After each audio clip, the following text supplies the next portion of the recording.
Hello, everybody. My name's Milan Starcic. Welcome to Freedom Rising, a podcast dedicated to empowering individuals on the journey to personal growth, lasting serenity, and freedom from addiction. Tune in and join the movement. Your journey to freedom starts here. We neither represent, promote, or demote any 12-step program or organization. We are merely souls on the path of recovery with the desire to expand our lives and experiences and share them with you. Hello, everybody. What's up? Welcome to the 233rd Recovery Freedom Rising podcast. I'm Milan Starcic with co-host Andrew Norman. And man, so we're continuing on the beginner series here today. And so I kind of combined something because I think there is a combination of them that, opens our hearts here. So the topic is surrender and step one. Can you share what this means to you, Andrew, and why you're happy to discuss this here today? Absolutely. Good to see you, Milan. Love you. Love you So much, brother. 233rd. It's crazy. That's a lot of episodes, man. That's a lot of episodes. So this is a big one. And welcome newcomers. You're just listening in, you're trying to figure out what recovery in general is. Welcome home. Welcome home. Let this thing sit onto your head and your heart, and hopefully some of this stuff sinks in because you too can have your life back. You don't have to pick up ever again, even if you want to. I was told that very early. So we admitted we were powerless over our addiction, that our lives had become unmanageable. I wanted to read it for you. That's step one. A lot comes with that, right? And every single one of us were brought to that spot of powerlessness in our own way. We all have our own stories, but you got that gift of desperation that we all have to come to, for most of us to be able to come to this step and actually let it sit in and take hold of your life. This is a commitment, long term, and so the start of that commitment is this surrender process. And before recovery, I always like to hit on the before recovery. Surrender meant like losing. It meant that I lost the battle, right? It meant I was weak. I was giving up on something, which I was never one to give up on anything. And, as a drug addict, like coming into this, into recovery, I thought I was I thought I was powerful because I never stopped using, right? I maintained using, I maintained a job. Like I thought that gave me power. And I really thought that I was overcoming obstacles and things by being able to maintain using for as long as I did, and not blowing it up. And it's crazy because that's, I was sick still. I was very, very sick when I had that mindset, because I did know how to surrender, right? I thought about this. Like before I got here, I was surrendering to the drugs every day, like wholeheartedly surrendered my ass off to the drugs, I could surrender to my impulses. My ego was large and in charge, right? I surrendered to my ego constantly, fear, self-will, but I refused to surrender to help, Milan. I refused that help. I couldn't surrender to the fact that I needed help. And that's the insanity for me. I thought I was strong because I never quit, right? In reality, I was killing myself. And, I thought I had choices before I got here. I thought I could control it. I thought like tomorrow would be different. I had just gone on a long time where I'm like, man, eventually I'm just going to tighten up. And that eventually never came. It never came until that point of desperation, that gift of desperation that we all have to come to. And so step one, when we talk about step one, it wasn't an intellectual thing for me at first. It was an experimental thing for me. That's what I have written down. It was experimental for me at first. Because like powerlessness showed up then as broken promises to myself, because I would make all these internal promises to myself and I wouldn't keep them, and my mind kept track of that, right? I was slowly beating myself down mentally, and taking myself out of the game. Every time I would not push through something that I needed to push through in the right way, my mind would keep track that I was just letting go. I wasn't able to muster up any strength to get over that hump. to do anything for myself. I had thrown it in without even knowing it. And I used to use when I swore I wouldn't. There's all the shit that comes into it, Milan, and we talk on that a lot, the surrender process. But the moment of surrender, that gift of desperation, I was tired of fighting. I was tired of pretending that I had the shit figured out, and I didn't have any more strength. I had nothing else left. Right, the drugs had just beat me down to the point where I had, I had to get thrown into treatment. Right, jails, institutions, or death, and I don't want to like sum this whole step one up in my intro. So I just, surrender meant defeat before, right? Right now, as it is to me today, surrender is where I get all my power. Right, it's my like secret power that nobody knows about, man. Because I'm able to identify a problem, surrender, and turn it over. Right, I got to surrender and turn over what I can't control of that situation, and then let it go. Right, it's not on me anymore. And so that was a little choppy, Milan. I'm gonna pass it to you to intro it, and I know we got some great questions that'll open this thing up. But I think that was a great I walk love you, into it. I love you too, man. And it's funny. I want to shout out to Brandy. I hope she feels better. love you, Brandy. But like a part of me was like, hey, I get to spend some time with Andrew. And Bros. yeah, I was like, okay, this is just a different day. I surrendered to the change, and in my heart, it was an equally amazing thing about to happen. You Yep. know, I want to start off. Andrew started by saying the step one. We admitted we were powerless over our addiction, and that our lives had become unmanageable. And, there's a few definitions of surrender in the dictionary, but the one I think that fits this one, it says to give up completely or agree to forego in favor of another. So, like if we consider that surrender, like this is the one thing that we have to have absolutely. Great point. It represents like our transition from a life of like exhausting self combat to a life of liberating peace and love. Like it really was the first step in this journey for me. It takes the courage to admit that we have failed in that battle of addiction.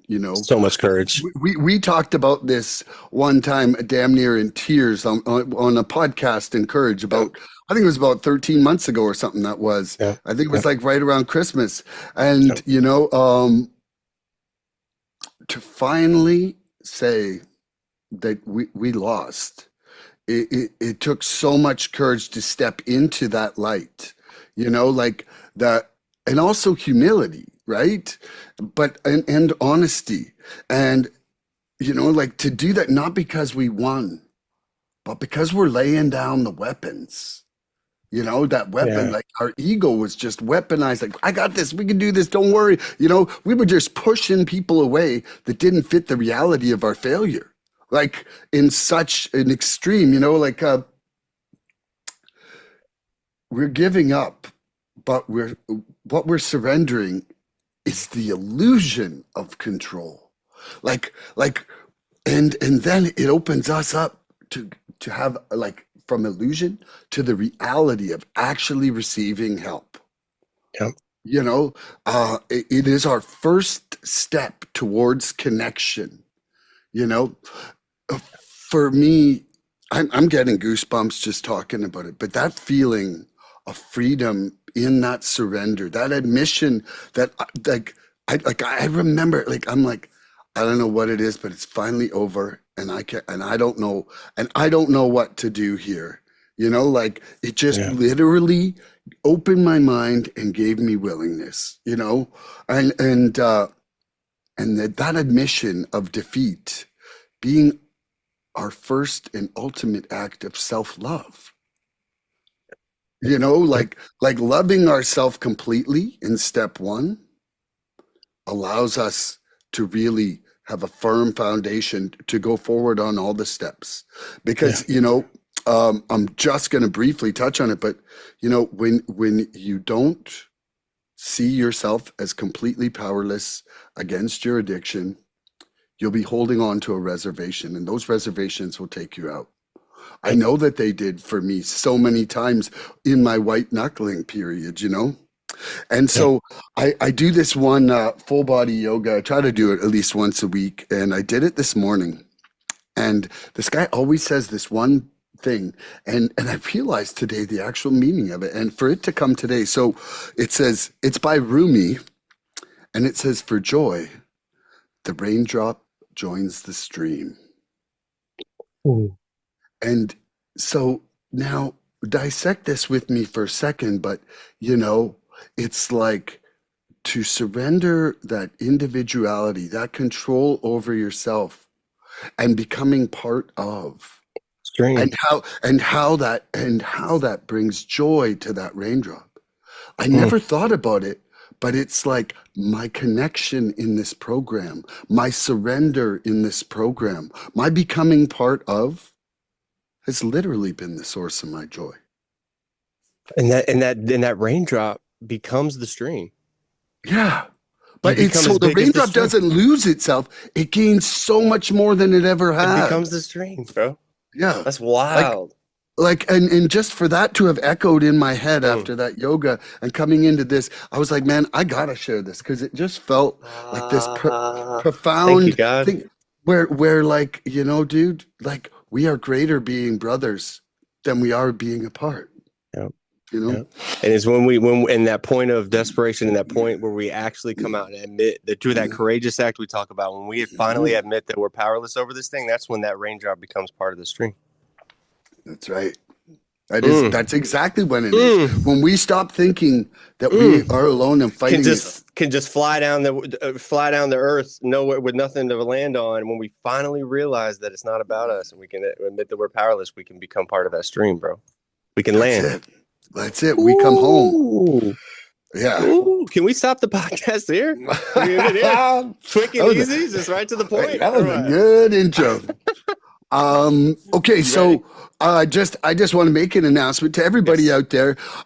You know, Andrew and I were having a little discussion this morning, and what we're going to try on this podcast, and probably going forward, is we're going to put a 5-minute timer on for the things. If anybody out there is like terribly offended, loves it, hates it, whatever, send us a comment or let us know. We're happy. Yep. We're happy to have people's input. We just thought for the fact of trying to get it so that everybody gets a good chunk of time here who comes on the podcast. It's a way to just break it up. And here we go. Idea. Yep. You got a question to start with? I do. So, Mr. Milan, let's start here. When did you first truly know you were powerless? Tell us about that. Woo. Okay. Well, you know, it was the evening or the morning, whatever you want to call it, probably about 2:30 a.m. when you know, I went to the edge of death and back there, and then when I woke up the next morning, and the very moment I woke up, it was just like, it's over. I remember that very sentence, and I think I even said it out loud. You know, like it's over. I didn't know how it was going to be sustained. I didn't know how it was going to be at all, but it was just like clear to me in my brain, in my body, in my soul that was it. You know, and so, you know, like I always say that kind of, I had a little bit of a forced step one, but I consider it probably one of my greatest gifts coming into the program is that what I witnessed and experienced in the act of dying was enough to make me never, ever want to go back there. You know, like, and I'm not saying that I'm walking around fearing death day by day, but, you know, I think for myself is that I'm going to do my best to make it so that I don't die from a drug overdose like that again. And yeah, so I'm going to leave that there, but I certainly love you. And that was a great question to open it up with. Love you. How are you going to not use the timer the full timer the first time we use it, man? How are you going to not do that? Dude, you asked me a question that I just didn't. Messing with you, man. I can't put out filler. I got no filler. You know, I got to message you there on that first one. I love you so much. So Andrew, I know. I was like done at a minute. I kind of added another 30 seconds. We're all like, self-conscious and stuff now. All right, cool. So when did I truly know I was powerless, excuse me, hashtag LLA? That's a really deep question. When you were answering it, you can think about like that point, but as I want to answer this question, I wasn't powerless in this like at the worst, the worst thing that happened to me at the end. Like I didn't feel that powerlessness right then, right? It was kind of like in that next week where it was like I was putting into an institution, and with all that external wreckage, right, and all the consequences that couldn't get me to that point. I remember sitting in my bed, bro, and I remember thinking about my life and thinking about me and what I had to offer this world, and I remember because I didn't want to be alive. There was a certain point where I did not want to be alive anymore. Like, man, my feelings, emotionally, physically, like the whole thing was wrapped up in just I didn't want to be here anymore. But I remember there was something deep inside of me that wanted to stay alive for whatever reason. I wanted to be on this earth, but I remember thinking about it to myself where I couldn't trust myself. I remember thinking deep down that I could not trust my thoughts and my actions. Um, and I had been blinded to the fact that my thoughts and my actions and my ego, all that shit had been running the show for so long. And that if I wanted to do something different, I had to take a different route. And I remember just being really, really, really, really upset because I couldn't trust myself anymore. And I had always been able to lean on me. Like I could always there was not any I didn't have this big group of friends where I could always count on them. Like I had friends, but I always relied on me. Like I always was the one doing the work for myself. Like if we were fucked up somewhere, I would always be the one driving the car, even though like I would always keep the responsibility on me. And so when I would get myself out of problems, I was always trusting on me, and I always could rely on me to do the right thing for me. I thought. So I thought. Um, but as the drugs early start coming out, and you don't have the drugs to pick up anymore, and you're in an institution, I'm keeping on me. When I was sitting there and I had nothing, and then I realized that I couldn't even trust myself, it was a really, really low point for me. Um, because I had people telling me that they love me, right? My family, and they're like, you have so much to offer this world, right? And it was real scary when I realized that I had to put my trust into something else, someone else, something else, something, because I was completely broken. So when I that point to answer the question is when I was laying in bed and I realized that I couldn't trust myself anymore as a like I couldn't trust my thoughts and my actions, and that's where it rolls into like our best thought process got us here in Milan, and and that's where we have to let people in. But that was a real low point. I remember talking to people real close to me about that, and I remember like my mother telling me like it's gonna be okay, like you're right where you're supposed to be, Andrew. And I remember like being in that institution.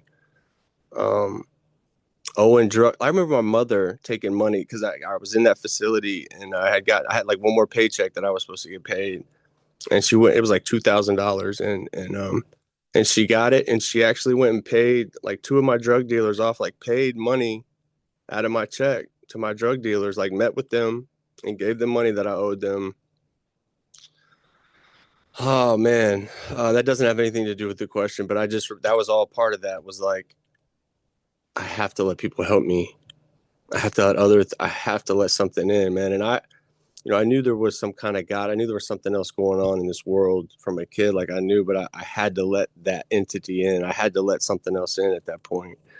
So like to answer the question, and I'll stop there. Like when I realized that I couldn't trust myself, anything, I couldn't trust any of my thoughts anymore. And that was a big turning point for me, my mom. I love you. I love you too. Woo! Well, I didn't see you take the five either, so there we go. Okay. Um, I that wanted you was to feel a part of, man. it was kind of an amazing show of love and forgiveness on your mom's part for doing that, right? Oh man, I couldn't believe, bro. Yeah. I couldn't. She's So, amazing. so The 12 by 12 notes that self will run riot is our primary blocker to spiritual growth. So, are you ready to surrender the director's chair of your life today to love yourself enough to let your higher power take over the script? Yeah. Um, absolutely. Um, and daily, what it looks like for me, I wake up every morning and I surrender, bro. I pray. Me and my woman, we pray every single morning, every single night. Not religiously, but religiously, right? And I surrender it, and I surrender my plans. I surrender my timeline. I try to surrender my need for approval, like immediately, like before anything even hits my table. I try to do that. Um, and this is a big one for me. I try to surrender the need to be understood because I feel like I should be understood all the time. I have this mental block where like if people don't understand me, I don't understand why they don't understand me, and I get a little upset. And another big one is like I try to actively surrender my expectations of other people. That's a big one, I think, for a lot of people because we naturally just think people are going to act like we want them to act, or if we have expectations on them, they're supposed to meet those expectations. And like that's crazy. That's crazy. You don't know what that person's going through today. You don't know where they're at. You know what I mean? You're not that person. So putting all these lofty expectations on people is just a breeding ground for being upset and getting wrapped up in those old feelings.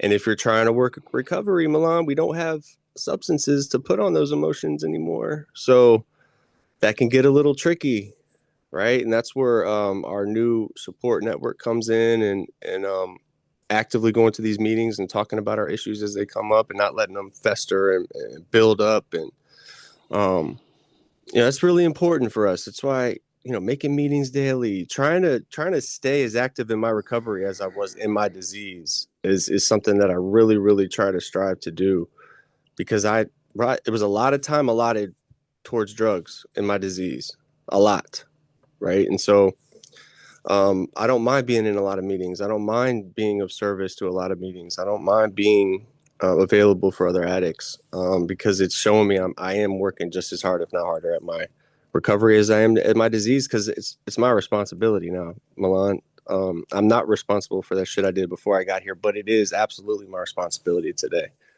And it's something that if I do it right, I can be proud of myself. I can build on these things. I can be an actual upstanding member of society, right? And pay taxes and have a driver's license and not be running under the cover of the shit I used to be doing, man, living in that whole like drug filled like society. And um I I'm not like on the edge all the time anymore, Milan. I'm not like waiting for that ball to drop. When things are going good for me, like I'm all right with that. I'm not like gonna do something that's just gonna tear it up so I can be back in my normal place where I gotta go run. I used to sabotage good things so that I could go use, right? That was the norm for me. The maybe man. I'll be there, maybe. I might be there, right? And so as I think about it, surrendering in my relationships is big too. Like I don't control how people respond to me anymore. Or I didn't then, and I understand that now. Um, I can't control how people will grow, how quickly people grow. Um, I can't control whether people stay. I used to get really upset if I was working with somebody and they would use again. I'd be crushed. It would crush me. Like it was like I did it to them. And that's where that perspective comes in, staying tapped in with you guys. Um, Surrender ultimately means I love without controlling, right? I got to love people without trying to control them at all, right? I got to love them where they're at. That's that whole spiritual nature of this thing. Um, and so that unconditional love piece, bro, I cannot gauge your willingness, but I can love you, right? And so that's what I do. I'm done. I love you. I love you too. So, Milan, so the 12 by 12 notes that self will run riot is the primary blocker to spiritual growth. Am I ready to surrender the director's chair of life today and love myself enough to let a higher power take over the script. One of my favorite visualizations of surrender is like to pretend that you're holding a rope, and like a tug of war, and like flex as hard as you can because you're not, and then boom, you let it go. And that feeling of your body just kind of getting its freedom back from that struggle. I call surrender at step one like the Jedi mind trick of the whole program, because it's literally like a technique of taking all this stuff right up here that's going. Come on, get more. Why stop more? Why don't you thinking more? Thinking more? Hey man, what? You're not thinking about me. And it's like taking that and just like putting it in a shoebox and putting it up on a shelf over here, so that now I am back. And what that has done for me, uh, I can't even say how incredible it's been for freedom, for peace, for serenity. You know, so like what I've found through later in the steps, like I didn't find it out with my immediate surrender or step one, but my problem is basically boils down to a preference issue with the entire world. I would prefer you be doing this, Andrew. I would prefer things were going like this. And when it's not, I was like pissy and needed to have substance to swallow the pill of the reality, Mhm. really. Um and then what happened to me, and I don't know if this happens to other people or not, but for myself, is that eventually I started making up preferences to be unhappy or to be excited or to be Yeah. sad, so that it would I called it emotional amplification in order to enable using.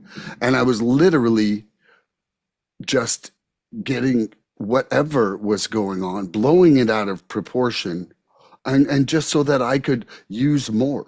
So that near the end, I was constantly in a state of angst. I was constantly sad. I was so amplified that when I came into the program and got this speck of space and peace from my surrender, I didn't even know what it was. Like I was like, whoa, Amen. where's all the noise? Where's all the noise? And then, so it's like I still every single day practice two-way prayer so that I can, um, practice letting a higher power take over the script, be guided to do the right thing, because ultimately I will still pick stuff that serves Milan's plans. And Yep. and so, it's taking an education for me to learn how to filter, to figure that out. And I'll leave that there. And man, I love you, and I am grateful to be here together today, I man. love you more, and I must know something. Yeah.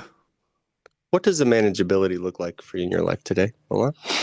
Ooh, unmanageability. Oh, well, okay, let's just start with the fact of manageability. Like I thought I should be managing the entire Timer. universe. Timer. Oh, yeah. So yeah, there we go. I could even put it down to four. But I love you, man. but so unmanageability really was that my life was out of control for me, and that I was basically for myself really a slave to my reactions about the world. Like I had no ability to let stuff go and to find that love, peace, serenity, joy, contentment inside myself. I was dependent on the actions and reactions of others. And we all know how expectations go. They kind of grow into Hmm. resentments, Yep. and so for myself, you know, I thought my life was manageable until the last 6 months. And then, that unmanageability to me was manifesting in restless, irritable, and discontent. It was coming out as anger or like anxiety, anger, and depression. Like I never thought that I had a bad issue with the three of those things. But when I look back to the end of my addiction, it was just like I was never here. What I'd like to end with is that unmanageability to me is when I can never reconnect with the present moment. When I am in connection with the present moment and the universe and feeling that connection, my life is manageable because the only thing I have to do is the right thing now.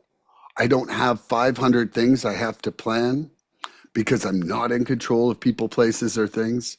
And so for me, it is about getting myself back to the state of love and serenity now, and so that's it for me on that one. I love you.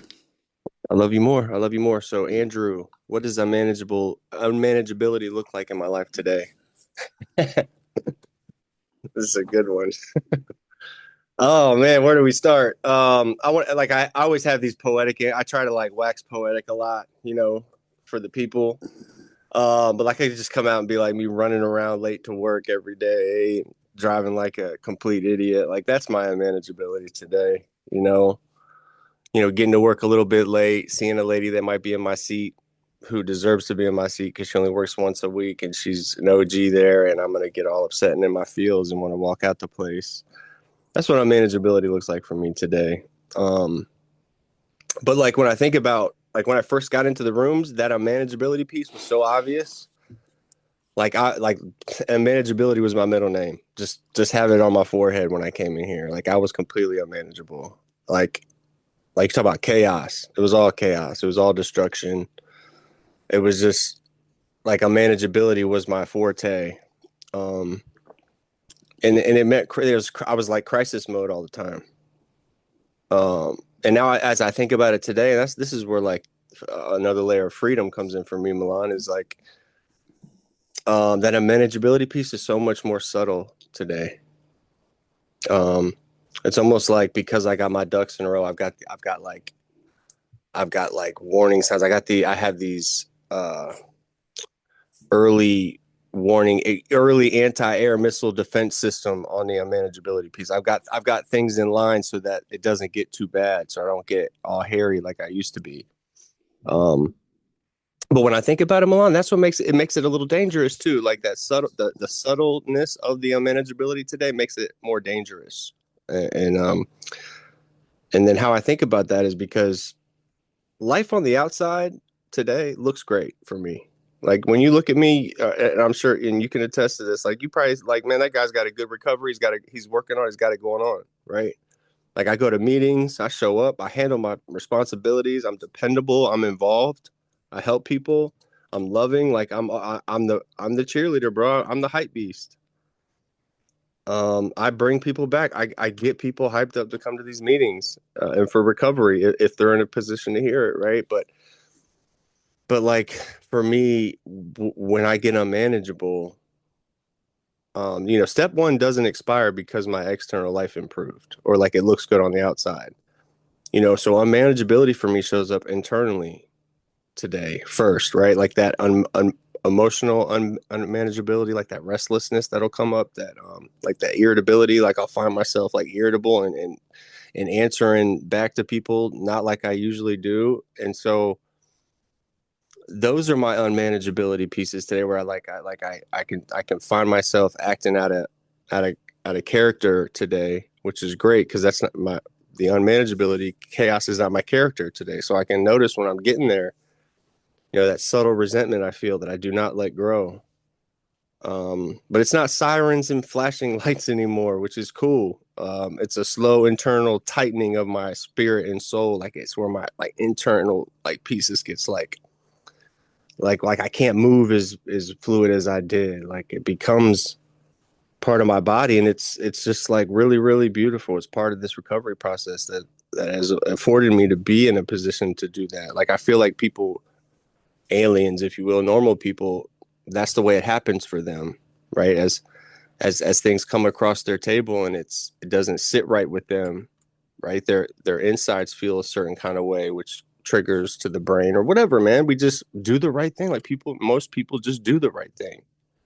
Like we have to be taught to kind of be there because we haven't for so long, most of us. And so um the way it plays out for me though, Milan, and I'll finish up here, like is when I start like replaying conversations in my head and I start like building silent cases against people. Like like I'll get the judge and jury all up against somebody, like all in my head, like ready to go to war for what? For what? So I can be right, or it can be my idea, or like whatever it is, that ego piece. Like that's where God, it's so important to be working a program, bro. If I wasn't working a program, I'd be a dumpster fire. I'd start assuming motives, you know, fucking that low grade agitation, just blowing shit up for no reason. Like that's where I used to live there, Milan. So like peace leaves before my chaos arrives, right? So like I've learned like I gotta like if I lose my peace, I'm drifting off of that step one. So like if it keeps me away from my peace, bro, it's way too expensive. I say that a lot on here. If it costs me my peace, bro, it's way too expensive. Don't be knocking at my door. I don't want none. Right. So that's where my step point comes in really, really big on that one. So I love you. Had to hit that timer one time today. Damn. Got to get that Ding, thing ding. We had to see if it worked. Ching, ching. Okay, so the NA Basic text reminds us that it was only when we gave up the struggle that we found the power to live. Did you feel the freedom rising in the simple act of saying, I can't? And were you willing to surrender the shame of that admission to find true strength? Oh, wow. And tell us what that felt like. That's kind of a two-parter. I know we like to do the wrap around. so like that second part of the question were the embarrassment of that and all that one was tough for me to get over, like that initial hump of doing that and being able to like approach my family face up as a drug addict took time. That took a lot of time, Milan. And I think I was able to do that. It came better for me after I was able to surrender that illusion of that control piece. Cause I had been trying to control the show up to this point. So when I was able to do that, and I'm realizing, bro, like people help people out in this world. Like my mother wouldn't be where she's at if she didn't get help and support from people along the way, like for whatever it is, like in their own ways. So when I was able to surrender that illusion of control, and I'm not talking about drug use. I'm talking about like control of managing other people or like thinking they should be a certain way or expectations, whatever we're talking about. I used to try to like manage how people saw me, like, and I would be wrapped up in how they saw me, like and I know it gets into people pleasing. There's some codependency in there, but like I was really bent up on how people perceived me, even though there's nothing I can do about that. Well, like people see me, like we're gonna see people how we see them. There's nothing I can do right now about how you perceive me, Milan. I could buy you a house, and you might perceive me a little like there's very little I can do at the moment, especially internally on my side, that's gonna change your perception of me. And that was big to give that up. I mean, that's a lot of internal space that I have back as I think about it, and I hit on this earlier, like how quickly people grow. I used to get all tied up in that. Like if they did or didn't grow fast enough or slow, like it was on me. I'd lose sleep. And so it's part of this process. It's part of getting better at doing these things. Because as we take on service, we start helping people out. These are the things that hit our tables today. Again, it's not withdrawing off drugs. It's dealing with these little things we're talking about today. It's dealing with the mental part of a good friend of yours starting to use again. One of your sponsees. I know you've dealt with that, Milan. So your sponsee's going out, and that shit'll hit you hard, bro. That shit will fuck with your brain. Because it's like, what am I doing wrong? Like, was I not there for him? Why didn't he want to call me? And so I have come to surrender that now. Like I really, I feel like I couldn't help but take it personally the first couple times. We've talked And about it. now it's just like I know that I'm doing my very best, and I honestly am just happy that they come back Yeah, when they yeah, yeah. come back. You There it know, is. it's all Yep, I yep, got. yep, yep. Yeah, but Eh, I really don't take it as hard as I used to. There's something inside me that's surrendered. That's beautiful. That's beautiful. So Yep. like and with that, right? Like when we start pushing life instead of living it, right? When if I'm pushing life to be what I want it to be instead of living life, right? I'm unmanageable. Mhm.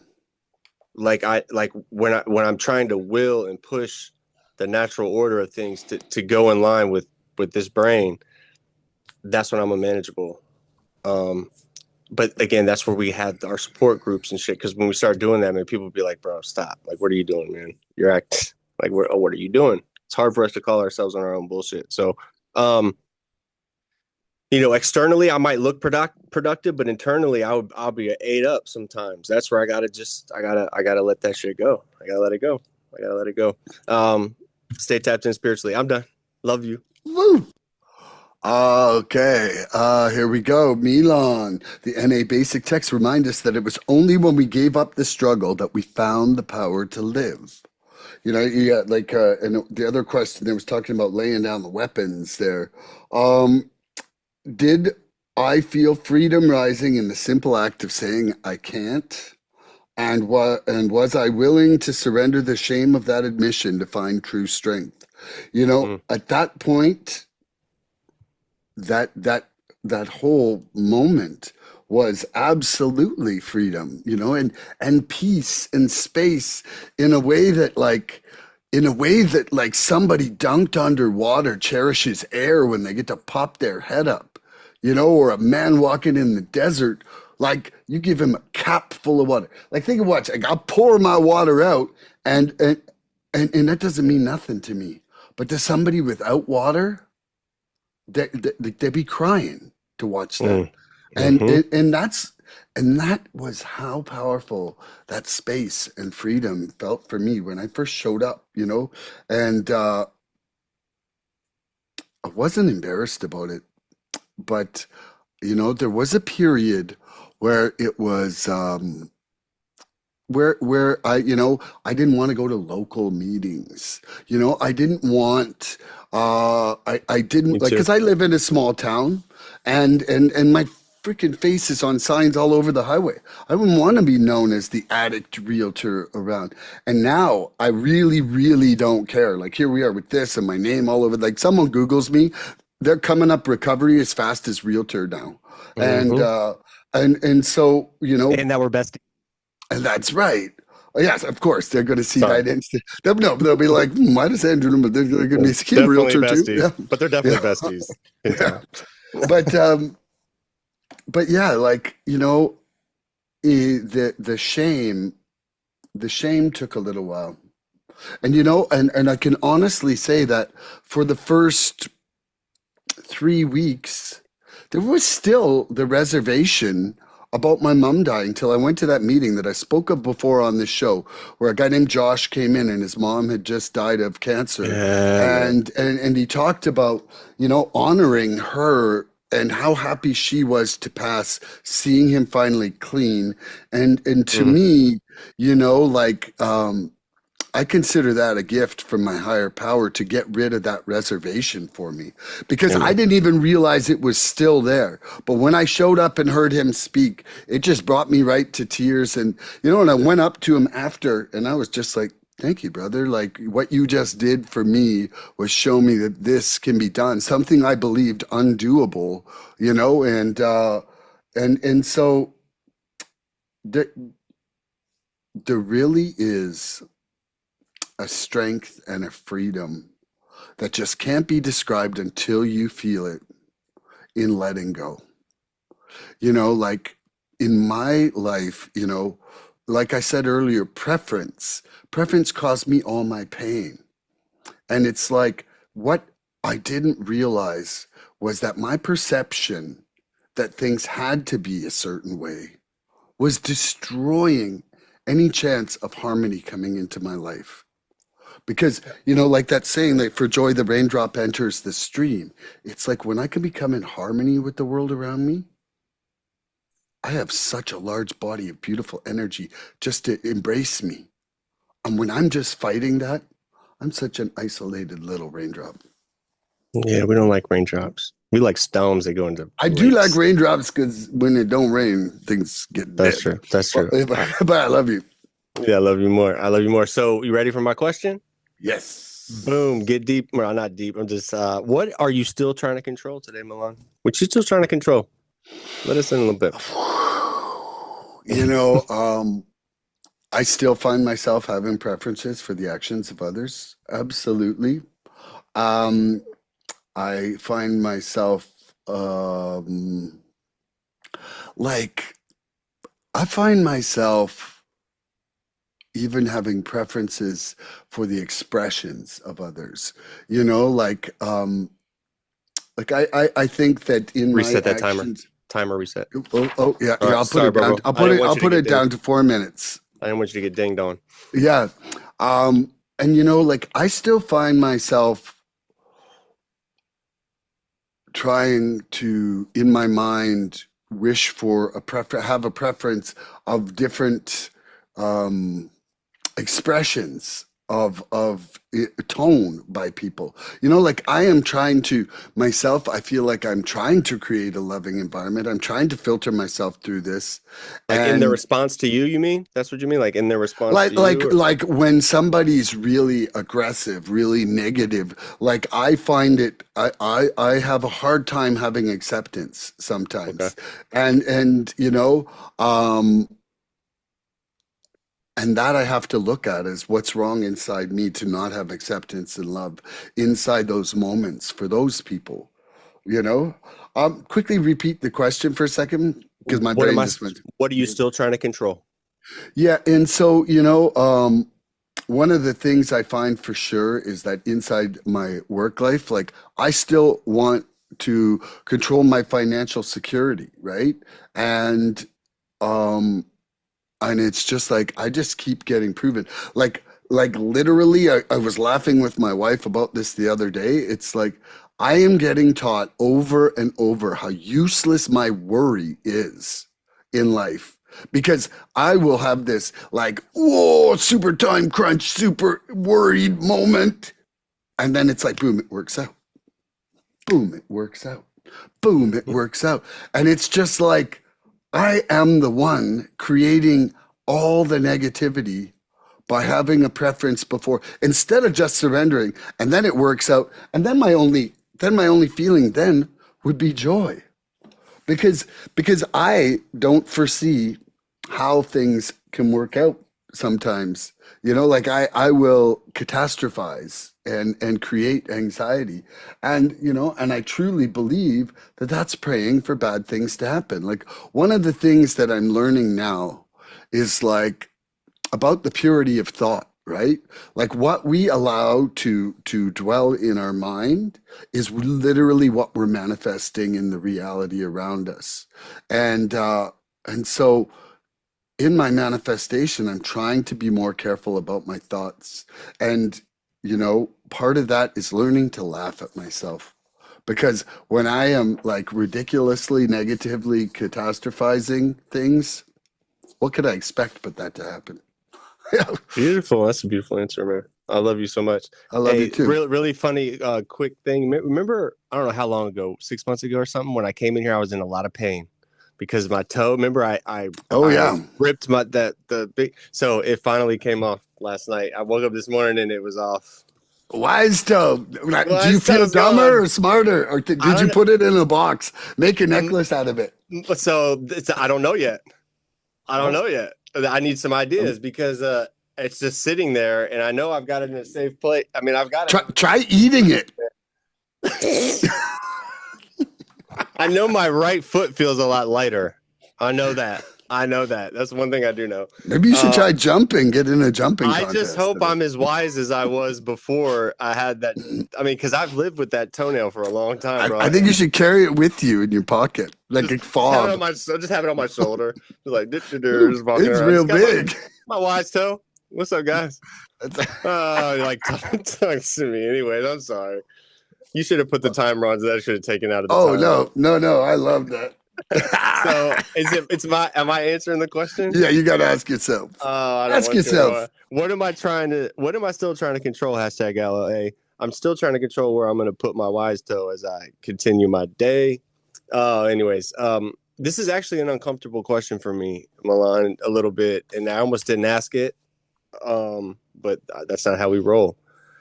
Because Yeah, we got to go through the discomfort, man. when I came here, when I got into recovery, Milan, I literally thought that control was my strength.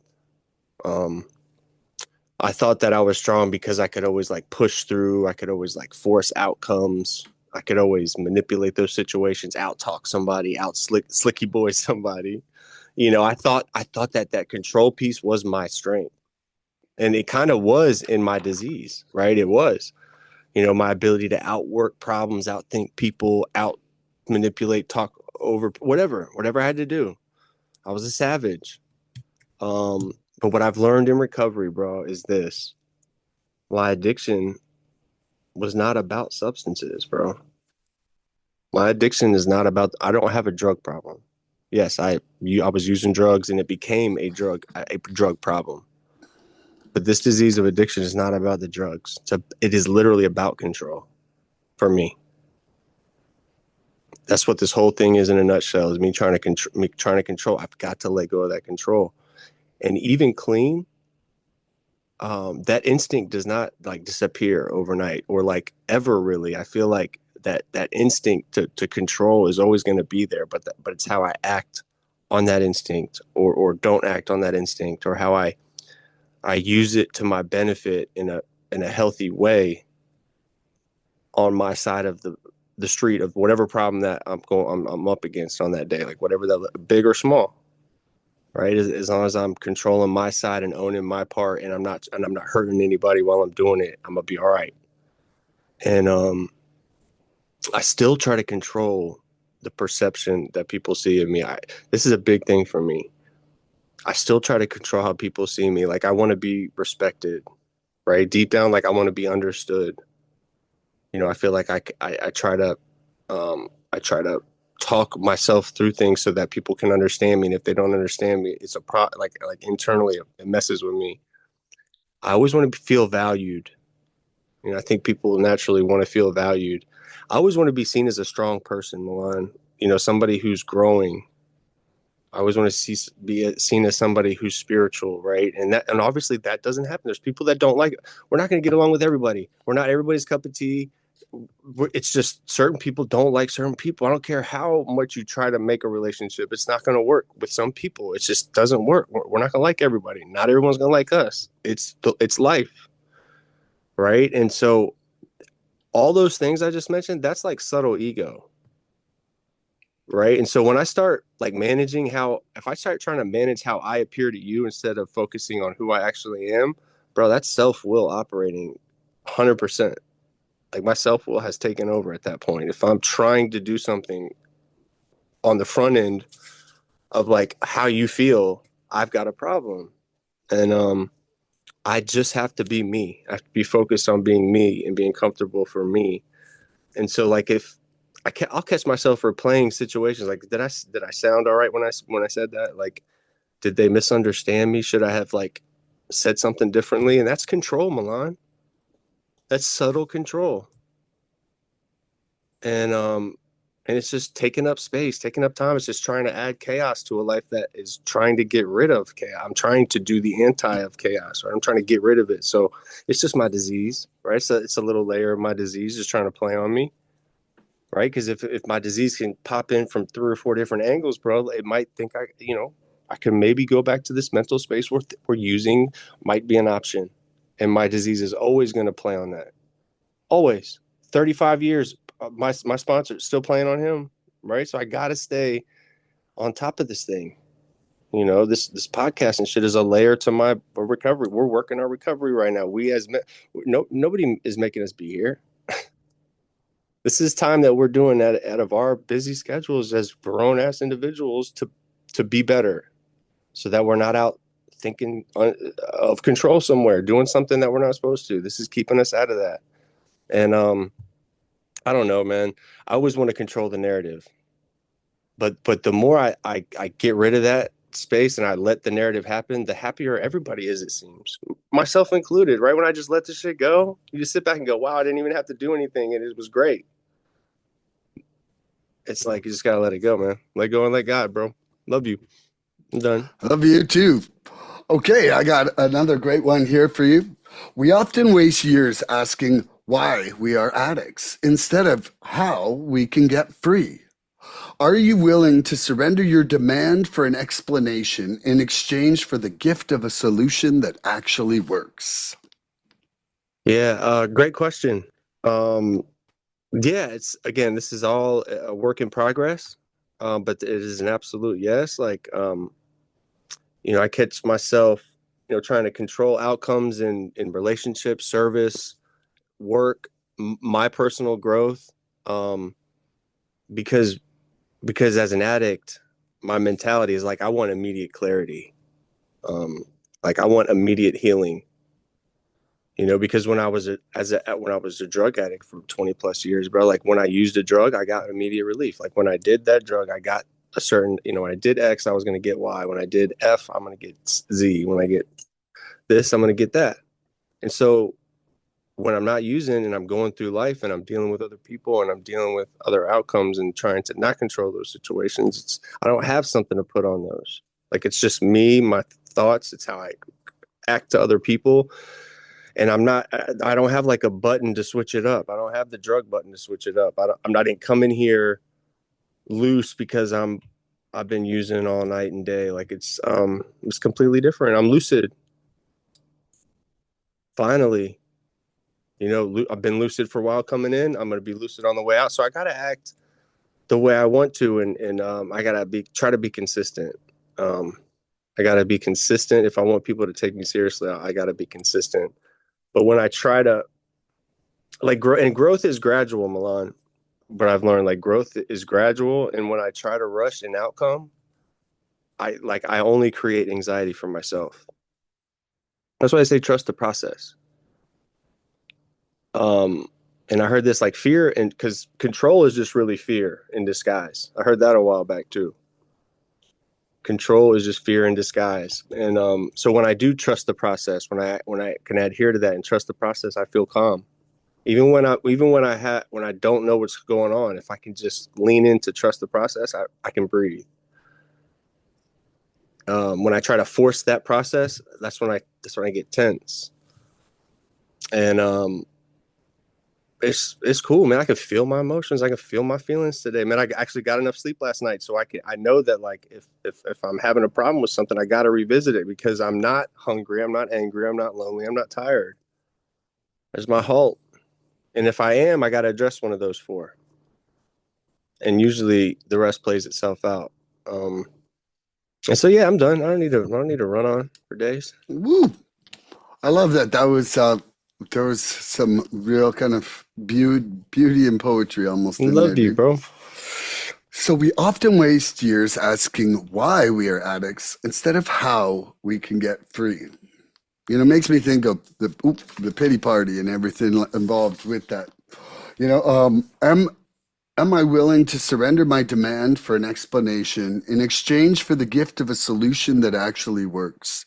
You know, I don't have to invent the wheel to like driving a car. And it's one of my favorite sayings I love that when you say that. because the reality is that, there's a ton of this program that would not have been my first choice to do, but is such a instrumental part of how I am moving forward in life. Like first of all, uh, giving up all fucking control. Like that was not the first solution for me. I spent 17 and a half years trying to prove otherwise, and and and just that like, you know, first of all, okay, in that 17 and a half years, I did not admit really that I was an addict. I always thought it was just like a combination of control, timing, life circumstances. I had blame for everything else around me, you know? But I really didn't look for a solution outside of myself at all. Like, all of my white knuckling, it was all Milan based solution. And it was the most bitter times in my life. Like, I'm not kidding, like there was nothing about free or freedom involved in those excursions. It was resentment and I just didn't have joy and happiness. I did not enter the stream as a raindrop. That's for darn Ooh, sure. I love that. I love this is great. I love that notion. Yeah. I'm And just and like even now when I call surrender the Jedi mind trick of the program, like I don't have to understand the exact mechanism that implements freedom due to surrender. But I'm telling you right now that it absolutely does. It absolutely does. Just like I can understand the mechanism, like, of the power of love in life, but it is the most powerful thing in the universe. Like it, and so right now, there's just a large part of me that is just fine running on autopilot of like, I get up, I do my love, I do my gratitude, I read, I do my two-way prayer, I do something creative for my soul, I exercise, I nourish myself with good food. I'm doing some kind of recovery here with these podcasts, with sponsees. I go out to my meetings. I try to bring love to my days, to the people around me. You know, my mom said the sweetest thing to me the other day. She said, people smile more when you are there. oh, that's beautiful. Yeah. Mama. Come on And, now. like, really, Love you, that Mama just, Milan. yeah. And that's all I got.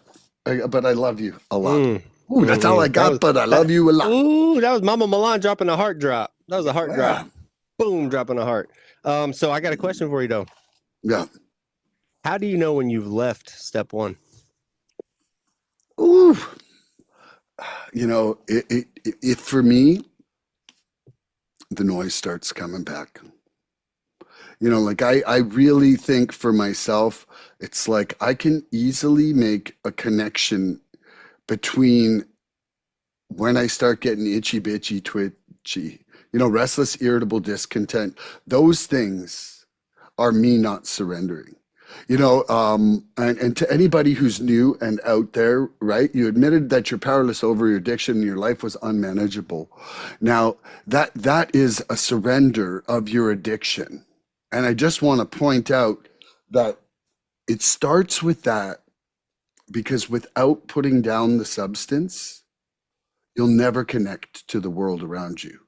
Like that is required in order for the very first sliver of a connection to be made to the Prerequisite. universe.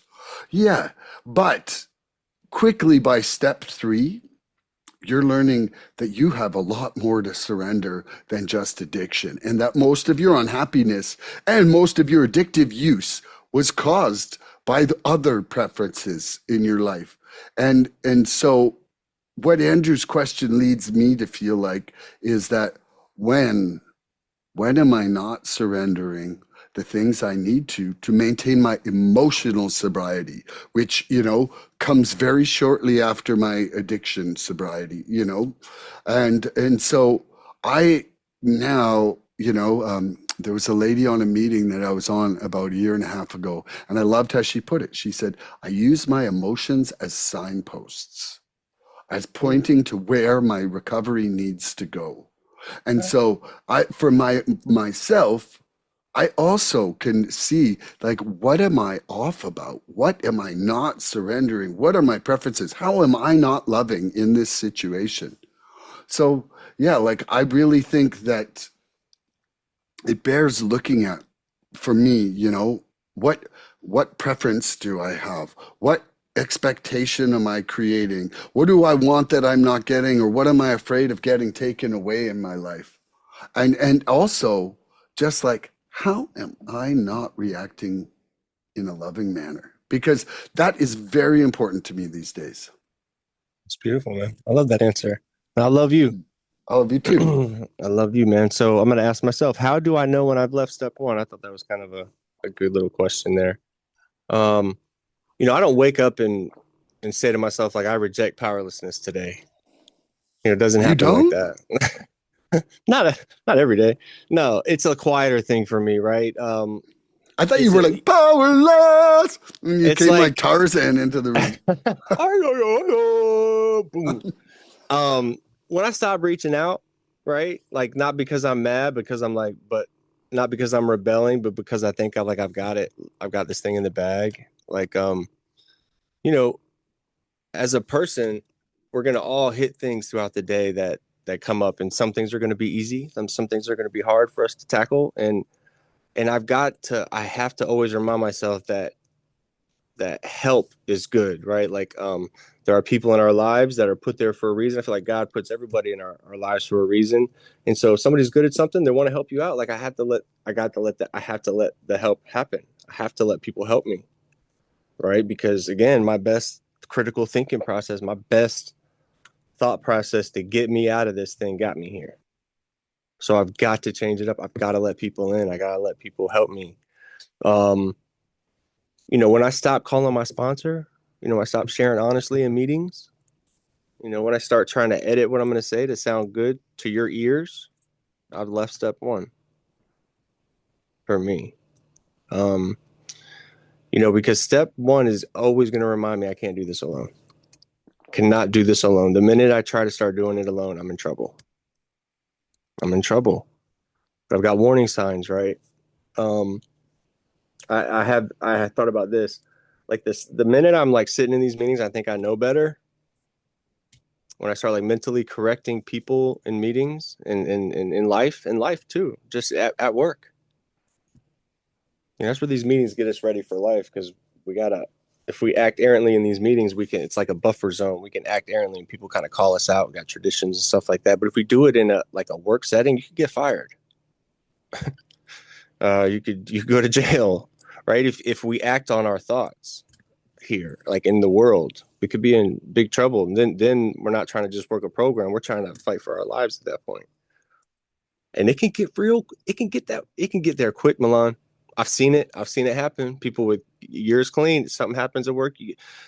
Someone really close to us in these meetings, who's someone's husband who has never been to jail once in their life, got in a work altercation yesterday, and it went from one thing to another, and he is in jail now. She said it was like 20 months, but he's going to get 10 months. But she lives in a whole different country.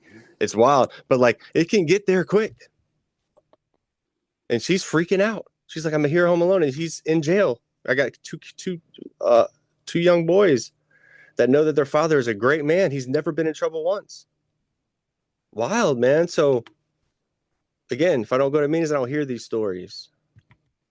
And when I start thinking I know better, when I'm sitting there when I'm sitting there hearing somebody sharing, I'm thinking about, hey, they're overthinking that, or like that's not how it really works, or like I already got that. You know what that is, man? That's a spiritual arrogance, Milan. There's a level of spiritual arrogance there, and as my literature tells me, um, I'm trying to be conditioned spiritually and tapped in spiritually, and this is something that will get me away from that, right? And so recovery only works when I stay teachable. Would you agree? It's only stays when I'm teachable. I got to remain teachable at all times. The day I believe that I've outgrown these basic principles is the day I've left step one. Because step one is humility. And humility always says like humility is going to remind me like I always have something to learn. It's the bottom line. Always got something to learn. So, since we have a couple seconds, surrender. I got to hit you with the surrender acronym. SURRENDER. Stay with me. Stop using reasonable rationalizations and embrace new direction and experience recovery. Surrender. Woo! I love you, man. That's a long one that works out. I didn't think I could do it, and I pulled it together. I love you. I knew you could do it. I believed in you. Okay, you ready for another question? Yes, sir. We admit we were powerless, moving from a lonely struggle to a collective solution. Did you surrender your terminal uniqueness and love the fact that you're exactly like every other person in the room? Yeah, man, that's a great question. You know, I used to feel different from the fellowship. I used to really mentally block myself from being a part of this thing. I've said this before. There's a period of time where I thought that I didn't use enough to be here, and then I went through this other turn of like I used too much, and then looking back at it, I'm just glad I stayed. That's why they say don't leave 5 minutes before the miracle happens, because we're gonna really try to do anything we can to complicate our way out at first. It's in our literature, so watch out for that shit. We'll use anything to try to get out of here because this is the place that's gonna keep us together. And I start feeling different from the fellowship, like thinking that y'all don't understand me. Like, and I have that terminal uniqueness. What is it? Terminally hip and fatally cool.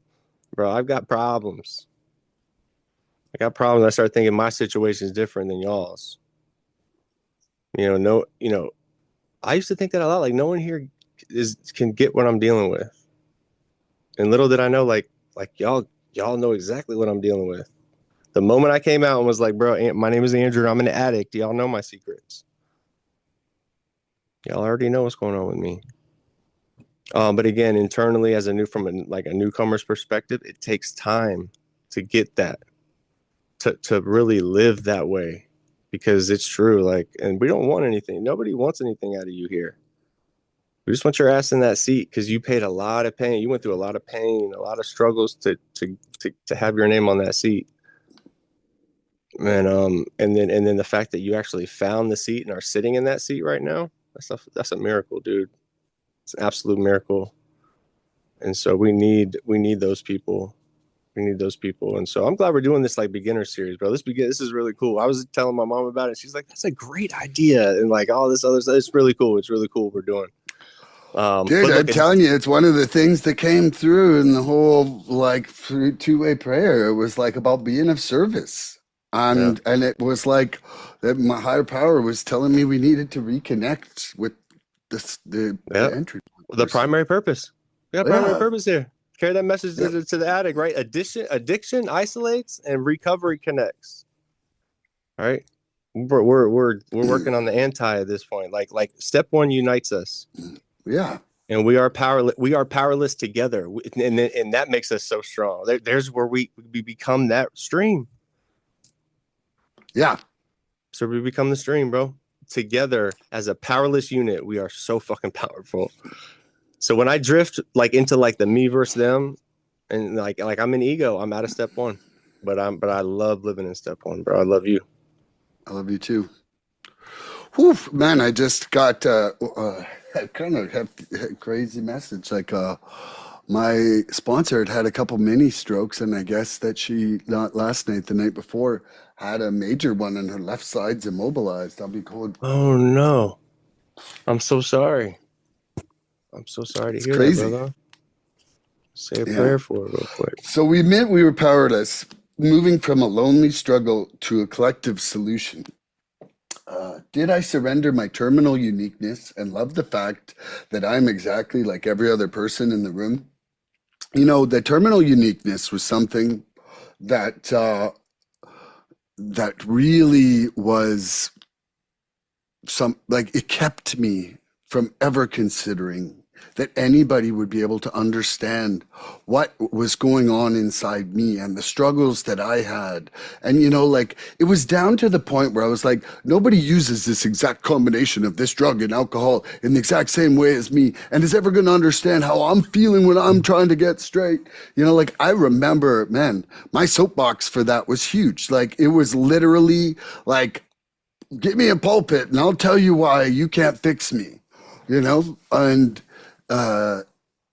it's amazing how just understanding it from the point of, you know, somebody who can't quit to the mindset of having a disease.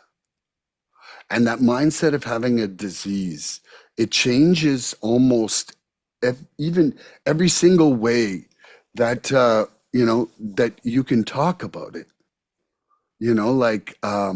It doesn't absolve me of things, uh, but what it does is that it makes it understandable how it changed my habits, my reactions, my relationships, my honesty, everything inside that. Because, nobody's mad at someone who has frickin' breast cancer, but the number of people who've been mad at addicts, you know, Great like point. Ooh, you great know, point. like Mm. and like I was mad at me for how often I was disappointing my family, myself, my own expectations of being able to have some sort of power, and so yeah, for me, that I want to say this to everybody out there is that it's okay to admit that you have the disease of addiction. Had I known the defining characteristics of the disease, um, I would have admitted it sooner. I thought it had to do with losing status in life, pushing a cart down by the frickin' bridge. Like, ooh, we still got two cars, we still got a house. I've only lost five jobs, and I didn't like those first bosses anyway. Like the Still hanging rationalization. on. Still hanging on. Yeah, and so yeah, like I have surrendered that terminal uniqueness, and I'm grateful to be part of the rooms, I'm proud of you, man. I love you, man. I'm really proud of you. It Love you shows. too. Shows, man. Very good, dude. So, real quick on time, we got time for one more question or two more questions. It depends on my next question. Well, we should have four, like two questions. Yeah, Okay. we're Cool. Cool. So, well, yeah. like you'll ask a question and I'll ask one So, one because more for, oh, that's what I two needed to know. each. Yeah, So, then I'm going to ask my last question, then, right now. yeah. Ask your banger. This is my banger. So look, Milan, if you fully live in step one for the rest of your life, what will your life look like? Whoa, man. A life of total surrender would be a life of freedom, liberty, serenity, love, forgiveness. Man, like it literally, like, remember when Brandy asked that one question, and we were like, oh, No meetings. but this question, The this anti. question, this question, like tingled in freedom. It almost, even to Yes. conceptualize, to conceptualize it, almost made me feel buoyant. Like Love just that. the idea of it, you know. To anybody out there who's never taken a solid first step, I want to say that there's literally, like, you almost will sit taller, you almost will feel lighter because you're dropping a 1 million-pound bag of rocks by that admission of powerlessness. Like, you don't have to fight all that. Like, think of the times where you're like, I'm not gonna, and then you do. Like that, like this, you're cringing, right? You're cringing Mm-hmm. from the concept of that thought. Mm-hmm. Now imagine, I'm not gonna, and I'm not fighting it. And the Ever whole again. and the whole dialogue just fades away. And The now, question doesn't even come no, no, just anymore. wait, just wait, just wait now. Hear that? There's peace. The water starts to calm at that point. Like that, it literally is the beginning of the waves to stop crashing of your addiction and to feel that moment. And that clarity is followed by that serenity. It's followed by that joy. And that's what living in that step one can be forever. But you really have to let it go. And part of it is learning what to let go to maintain that release. And so now, you're going to come to surrender your anger. You're going to start surrendering your blaming of other people. You're going to grow in acceptance and tolerance. Love and tolerance will become your code. I'll leave that there. You know what we just did right there? Mm. We just transformed from raindrop to stream. Mm-hmm. That was you just described the process of being that raindrop and naturally flowing and becoming part of that stream for me. That was beautiful. I Thank you, love man. you. Thank you. I just want to let that sit in for a second. So what is if I fully live in step one for the rest of my life, what will my life look like? That's a great start, Milan. When I first heard you'll always be an addict, like I heard limitation. And today when I hear like live in step one for life, I hear freedom. Because living in step one doesn't shrink my life, it stabilizes it and makes it everything I want it to be. And it allows me to put those guns down, bro. I've been fighting for so long, and finally I can put that big ass gun I had on my shoulder. I've been pressing that trigger for so long, fighting that battle, bro. I can finally like let the trigger finger off, so I can give my finger some relief, and then I can actually take that big ass bazooka off my shoulder and just sit it down on the ground and just sit there for a minute and breathe finally for the first time. You know, um, if I can live in step one for the rest of my life will not be smaller. It will be safer. It would be more steady. It would be a peaceful life. My life will be grounded in humility. Because if I'm in step one, bro, I'm humble. I'm not fake. It's not fake to be humble. It's not self-deprecating, but it's being humble. It's being like accurately humble, like being tapped in. Um, but I will if I can do this, I'll always remember that I didn't save myself. I'll always remember that I can't outgrow this program. I'd like to think that I'll always still need connection, and I'll try to always remind myself that like I'm not the exception. I'm not unique. I got to stay out of that ego.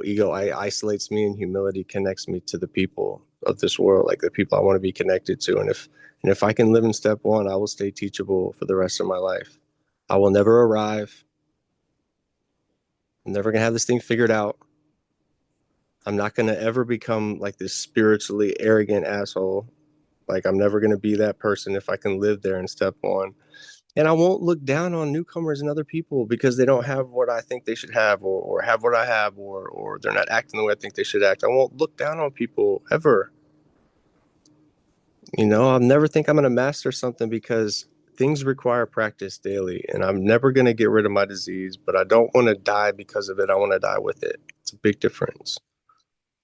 So if I can live in this step one, bro, I'll remain open minded, open to new possibilities. Because step one forces honesty, Milan. It forces rigorous honesty. And if I plan to live there term, I cannot lie to myself about my motives. I can't lie to myself about my fears. I can no longer lie to myself about my resentments, the issues that I have with control, which we've gone over all day today, and my defects too. I can't lie to myself about that. And you know, I'll never have to put that mask on again if I can live in step one, Milan. Talk about never put, that mask. That mask. It's crazy because you get it on. It's really, really hard to pull it off. But I'll never have to put. I don't even know where that mask is anymore. I'll never have to put that bitch on again because I used to live in constant like self deception. I was just, bro. My disease had me convinced I didn't have it. It's the only disease that can do that to us. So I would rewrite the narrative. I would rewrite the narrative of life going forward so that I could protect my ego, to protect the disease. It's wild, bro. It's wild when you really start thinking about the shit that we did and like for what. And it was the disease the whole time working. So if I stay grounded in this powerlessness, bro, like I don't have to pretend that I'm stronger than I am. ever again. I used to think I used to portray this big badass dude, bro. And I was so weak, so weak. So living here, I'm going to be able to keep my relationships real.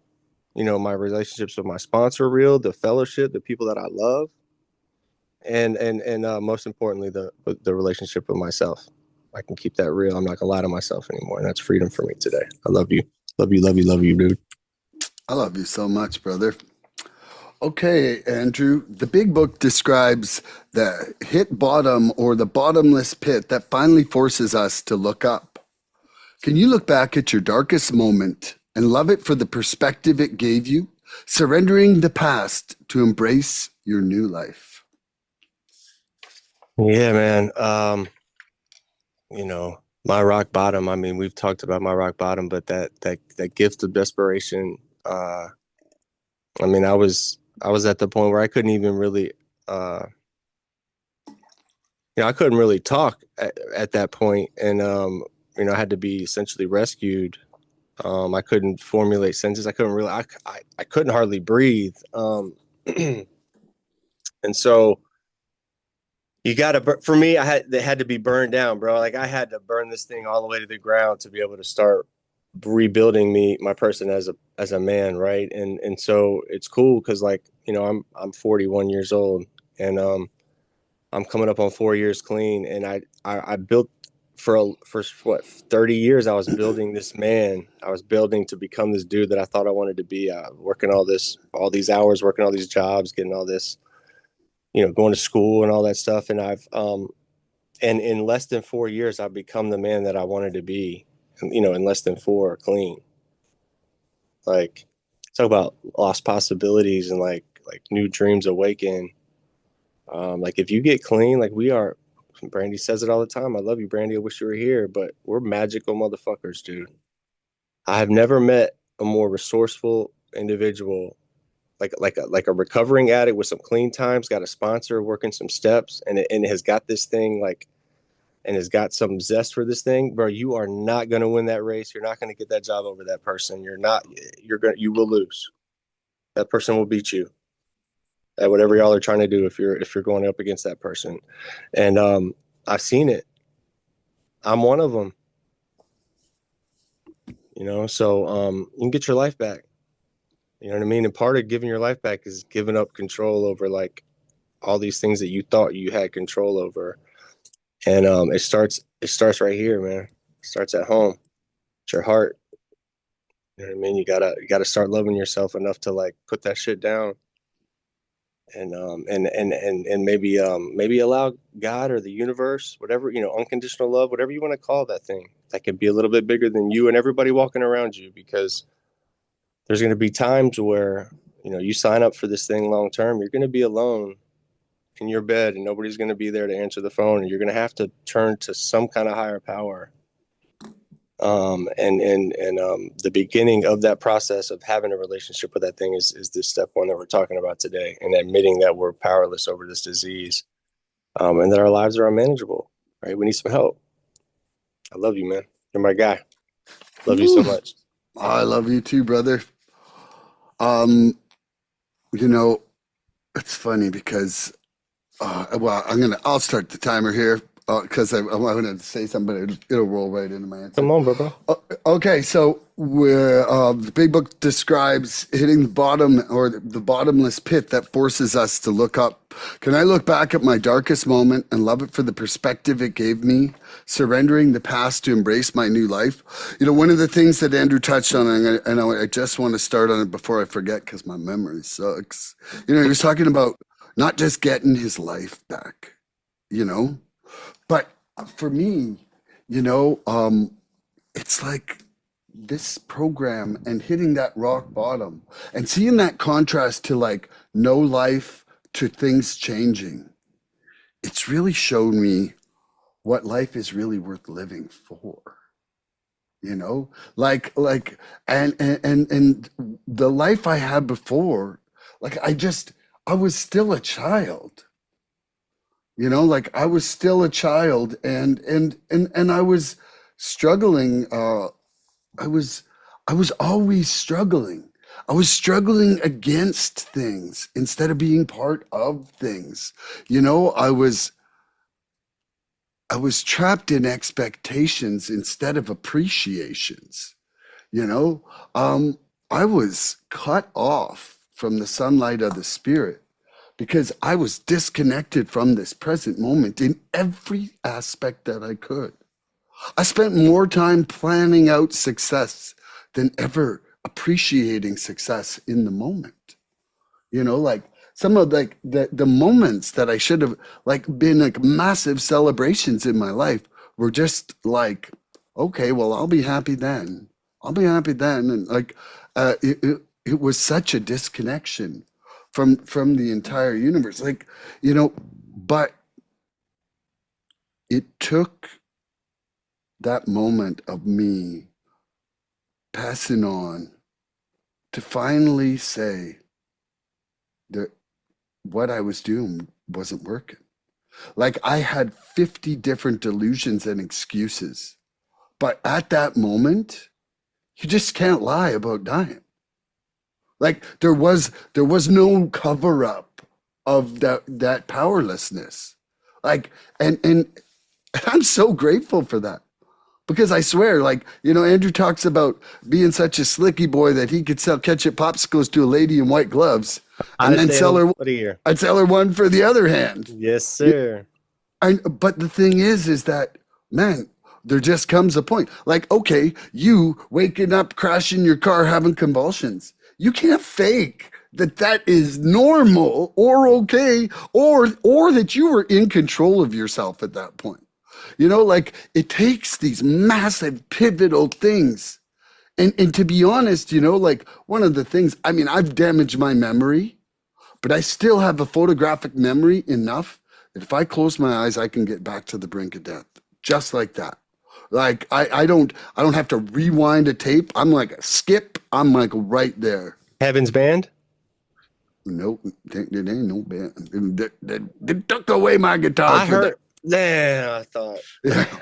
But you know, so what it did though is that, you know, I cherish what I have now. I'm growing in ways that I never thought would be such a fulfilling, satisfying life. The contentment, the serenity, the joy, everything is building and building inside my life. And it's happening because I'm remaining teachable, because I'm open-minded, because I'm willing, and because I'm embracing love as the solution. That's all I got. I love you, man. So I want to just say that the timing it didn't take away from it at all. No, I didn't. Like to me, it was just like, okay. I'm like, and then sometimes I was like, ooh, where did that minute just go? You know? It was cool, man. It was cool. I think it was a good run. I think we'll try it on. Just keep it going. Keep it going. Woo. You know, to anybody out there, you know, give it a wholehearted try. You know, my second sponsor, he used to say, he said, you know, just do the experiment, like of trying it all perfectly for a year. And if you don't like it, fine, you can leave. What do you have to lose? What do you have to lose? But a year of really trying to change your life and grow, to let it go, I know that it'll bite you in the heart and you'll want to stay. Because, you know, like freedom, serenity, joy, contentment. You could be bit up after 90 days. Give it a year. Come on. You'd be bit up after 90 days. Yeah, I love you, brother. Hey, your haircut looks beautiful, man. Look a nice haircut, man. I love you. Thank you. And I want to say shout out to Shaylin, you know, hoping Pray for her. you. Let's do a brief moment of silence for her, man.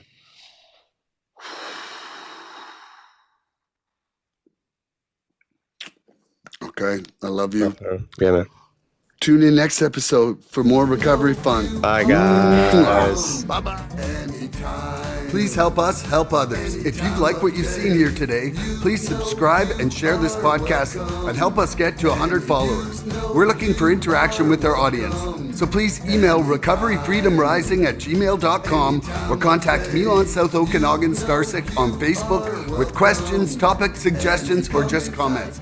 We'd love to hear from you.